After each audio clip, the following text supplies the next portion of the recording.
মানুষের মতো কথা বলছে কুকুর, প্রকাশ করছে মনের ভাব। শুনতে কল্পবিজ্ঞানের কোনো গল্প বলে মনে হলেও সম্প্রতি এমনই এক বিস্ময় জাগানো ঘটনা ঘটেছে।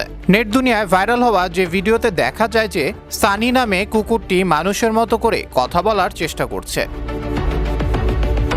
প্রাণীদের কথা বলার বিষয়টি বহু আগেই ভবিষ্যৎবাণী করে গেছেন রাসূলুল্লাহ সাল্লাল্লাহু আলাইহি ওয়াসাল্লাম।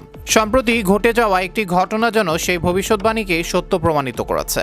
ইতোমধ্যে সামাজিক যোগাযোগ মাধ্যমে ব্যাপক ভাইরাল হয়েছে মানুষের মতো শব্দ করা কুকুরটির ভিডিও।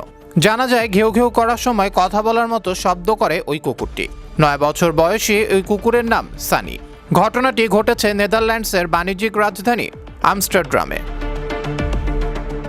সম্প্রতি ধারণ করা একটি ভিডিওতে দেখা যায় গাড়িতে তার মালিকদের সঙ্গে কথা বলার মতো শব্দ করছে সানি।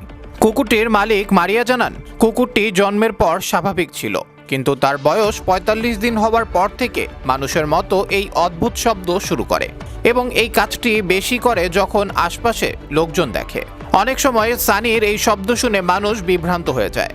মারিয়া তার সুইজারল্যান্ড ভ্রমণের কথা স্মরণ করে বলেন, ওখানে পৌঁছানোর পর তিনি দেখেন লোকে পরিপূর্ণ একটি জায়গা। তখন সানি কথা বলার শব্দ শুরু করে। সুইজারল্যান্ডের লোকজন কুকুরটির এই আচরণ দেখে বেশ অবাক হয়েছিল এবং বিষয়টি উপভোগ করেছিল। এরপর মারিয়া এসব মজার ভিডিও শেয়ার করার জন্য একটি ইনস্টাগ্রাম এবং একটি টিকটক আইডি খোলেন। ইতোমধ্যে এসব আইডিতে ফলোয়ারের সংখ্যা লাখ ছাড়িয়েছে।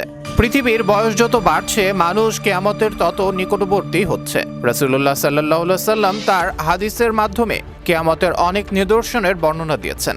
ইমাম আহমদ রহমতুল্লাহ আলাইহি আবু সাইদ খুদরি রাদিয়াল্লাহু আনহুর থেকে একটি হাদিস বর্ণনা করেছেন।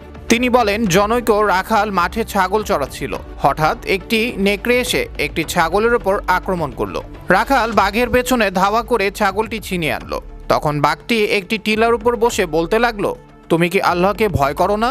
আল্লাহ আমাকে একটি রিজিক দিয়েছিলেন আর তুমি তা ছিনিয়ে নিলে। রাখাল বলল, কি আশ্চর্য ব্যাপার, মানুষের মতো বাঘও আমার সঙ্গে কথা বলছে। এমন ঘটনায় বিস্মিত হয়ে রাখাল রাসূলুল্লাহ সাল্লাল্লাহু আলাইহি ওয়াসাল্লামের কাছে এসে সব ঘটনা খুলে বলল। তখন রাসূল সাল্লাল্লাহু আলাইহি ওয়াসাল্লাম রাখালকে বললেন, তুমি সবার সামনে ঘটনা খুলে বলো। রাখাল রাসূল সাল্লাল্লাহু আলাইহি ওয়াসাল্লামের সঙ্গে নামাজ আদায়কারীদের কাছে সম্পূর্ণ ঘটনার বর্ণনা শেষ করলে নবী বলেন, রাখাল সত্য বলেছে। ওই আল্লাহর শপথ যার হাতে আমার প্রাণ, ততদিন পর্যন্ত কিয়ামত সংগঠিত হবে না যতক্ষণ না হিংস্র প্রাণী মানুষের সঙ্গে কথা বলবে। এই ঘটনা যেন রাসূল সাল্লাল্লাহু আলাইহি ওয়াসাল্লামের ভবিষ্যৎবাণীরই বহিঃপ্রকাশ, যা জানান দিচ্ছে কিয়ামতের পূর্ব লক্ষণ হিসেবে। আবরার আহমেদ ওয়াহি, বিশ্ব বাংলা 24 নিউজ ডেস্ক।